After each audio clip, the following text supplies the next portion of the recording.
Sì, ecco, la montagna andrebbe vista anche non solo quando c'è il sole, la montagna è meravigliosa quando ci sono anche sotto l'acqua, anche nei momenti in cui c'è vento, fa freddo. Certo, bisogna sapere dove andare, essere attrezzati nella maniera corretta, però la montagna è bella.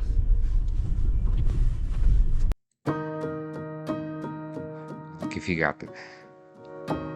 Le importantissime precipitazioni di questi giorni qua hanno creato questo laghetto che dal colore anche bello profondo, insomma.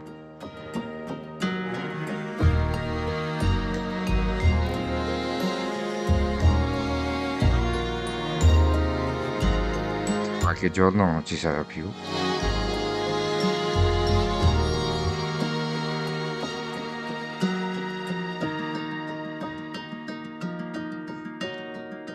Qui sopra il laghetto, una giornata pazzesca.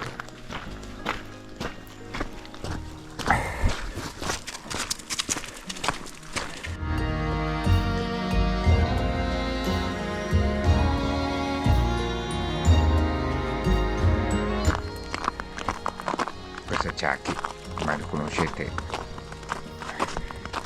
Dove vado io viene anche lui.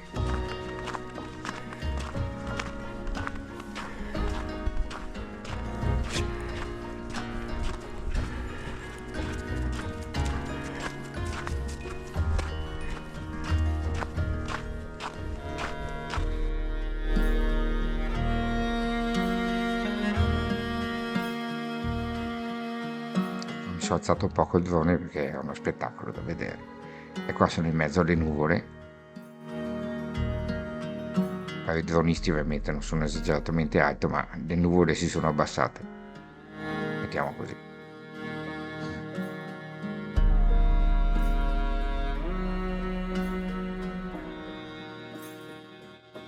Qui nevica.